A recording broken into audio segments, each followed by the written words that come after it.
You're back on YouTube. We are back on YouTube, back on the channel. What are you training for?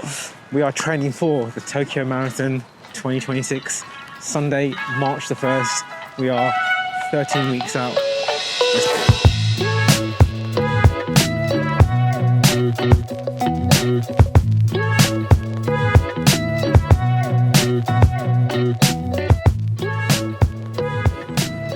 So, it's been a minute since you've been on YouTube.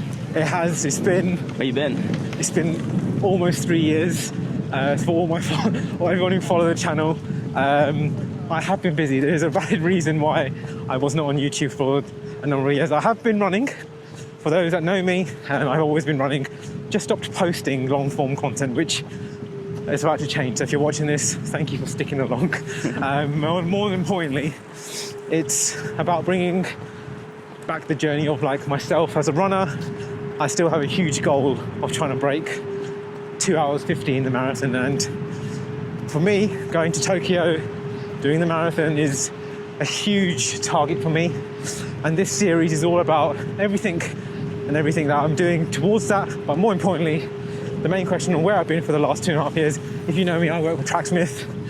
I look after everything here in London. So if you see me on a run, then thank you for running. But we've been busy building the community and everything around the Tracksmith. So that's where I've been. You've been selflessly dedicating your time to others, but now you're back on YouTube, back sharing your story. Yeah, and I think I also said to myself in terms of I'm coming back because it's something I want to do and not because someone's telling me to do it. I love sharing. I love sharing content. I love sharing content about myself because I started off from super under 5 hours at a marathon runner to going close to 250, and I've always said to myself that if I can do it, anyone can. It's just a bit of dedication, passion, commitment, and having a goal. And that goal for me has been there since the very start. Even now, like I haven't PB'd in the marathon, just for context, since Berlin in 2019, which is almost 7 years ago. But I'm still out here in Hyde Park, still trying to claw back those times. As you're growing older, body starts to get a little bit more tired. But I still believe it's going to happen. I'm not too far off. Had a couple of rough ones. So past couple of years, run Berlin, run London, run Chicago. Sub threes in there, some not so much. Last three have been sort of hit by heat waves, so I've been quite unlucky. Fingers crossed, Tokyo in February, March time is cold. Hopefully they're not my famous last words. So what's the plan with YouTube? Take people along? So the series is going to build up towards the Tokyo Marathon. We're going to look at what my training looks like, what I'm doing differently, how it sort of differs from previous vlogs, like why has it not happened before. And for me personally, obviously because I work for Tracksmith, I'm going to Tokyo purely off my own back. So there's no affiliation, there's nothing there. So I'm hopefully putting a lot more of time back into myself, which I think is important, where I think I've made the mistake of trying to juggle work and passion of running and marry them together, which has been great. It's amazing.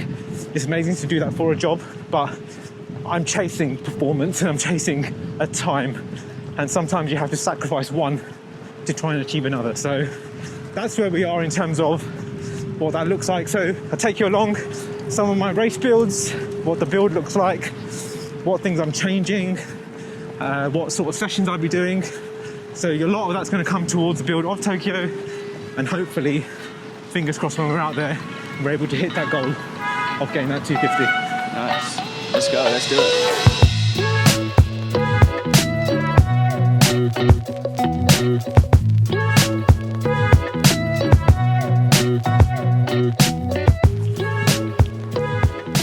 So, where have you been? So, just to give a bit of context about the last year of training. So, I ran the Chicago Marathon in 2024.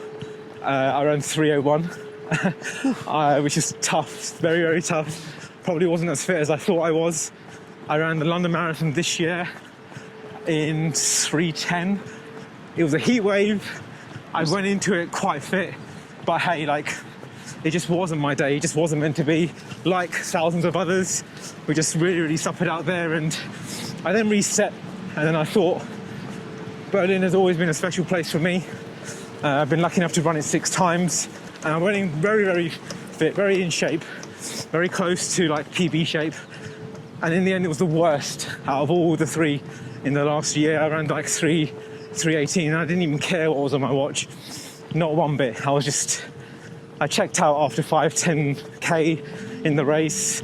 It was like 28 degrees. It was a hot one. I was there. It was hot. And mentally, like, it took its toll, but I also allowed myself to be angry and frustrated because the day after the race was absolutely freezing. So I think it's just a bit of bad luck. And that's why, like, Tokyo for me, I was lucky enough to go there this year with Tracksmith, not to run the race, but also just to like help with the pop-up, meet lots of people, to lead the shakeout. But Tokyo, I ran it in 2016, which is almost 10 years ago.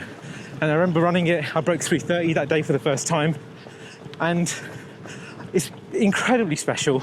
I've always felt like I was always meant to go to Tokyo to run it, because obviously it's part of the 6 stars, etc. And Tokyo 2026 is actually going to be, fingers crossed I finish it, first and foremost, my second 6 star. So that's all of them once, and then all of them again twice. So wow. You don't need to do that. It's totally... seriously impressive. It's totally unnecessary, but my aim is to have all of them under sub 3, which they almost all are, except for Tokyo and the one outlier in Chicago by 1 minute and 57 seconds, which I'll go back and do one day, but for the time being, all the others are under. And it's a special place, and to do it 10 years after would be pretty cool, because it's just incredible race. So fingers crossed, weather-wise and training block can sort of persist.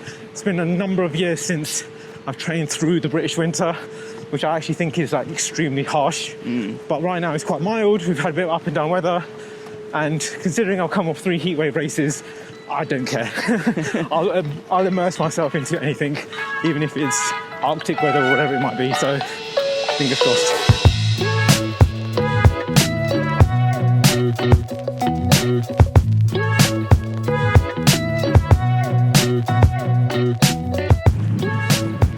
So what do you plan to do differently this time to kind of make sure you achieve your goal? Yeah, so I think for me, I'm incredibly aerobic strong, and a marathon is an aerobic event. It's not anaerobic, contrary to what people might tell you.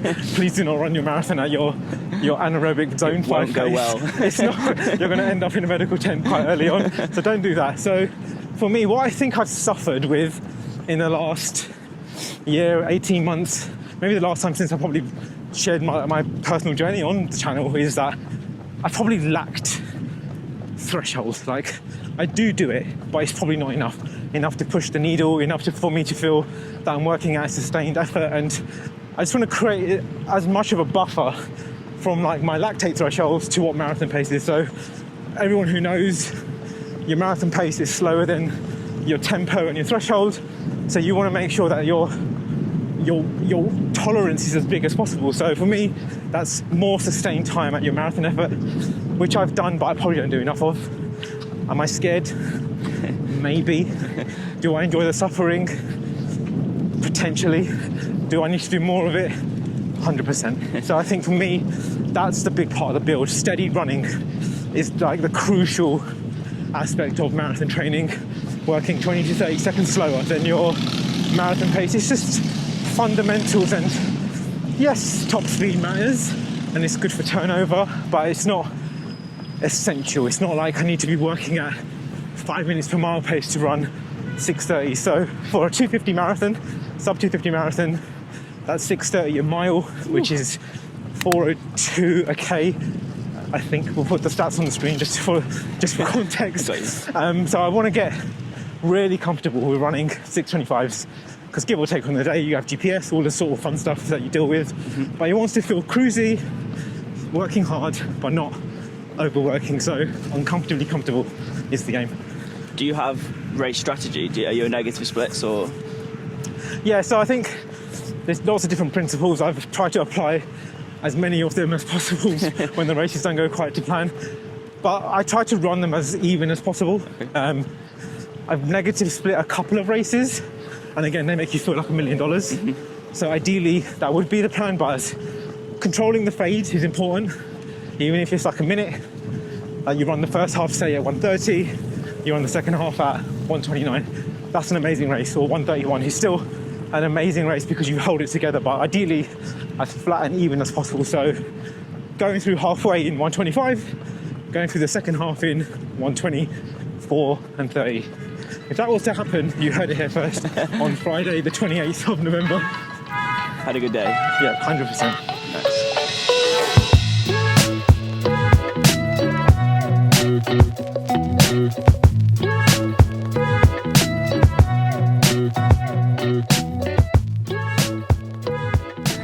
To be fair, runners, if you're not doing Pilates, you're missing out because it's core focused.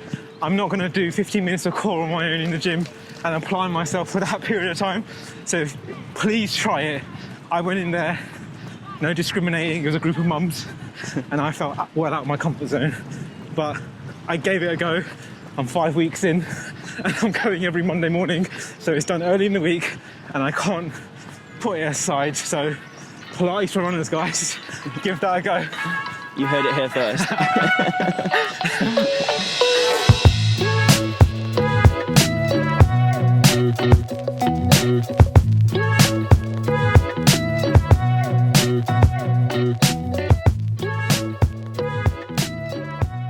So we're currently in week 3 of 16. I'm doing a 16-week block towards Tokyo. At the moment, I'm not really touching too much on marathon pace. I've done like 1 or 2 sessions in between, like midweek. So my weekly format is on a Monday, Pilates, a rest day from running. Tuesday is normally a double, a easy run in the morning, and then maybe it would be like a track / pushing the pace sort of interval workout in the evening. May switch them, so I might switch them around in the day. Wednesday is more of a steady sort of run, like an aerobic run, very easy. Thursday is a steady run where I maybe hit up to distances of half a marathon, where you're working at 10 miles, that's that sort of steady range. Again, working that aerobic capacity. Fridays, I take the run at Tracksmith, which is morning miles.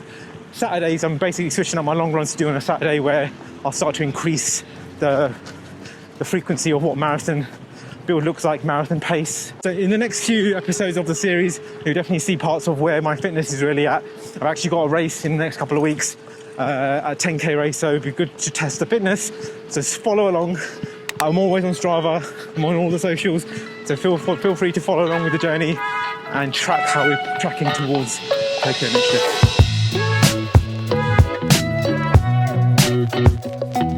year.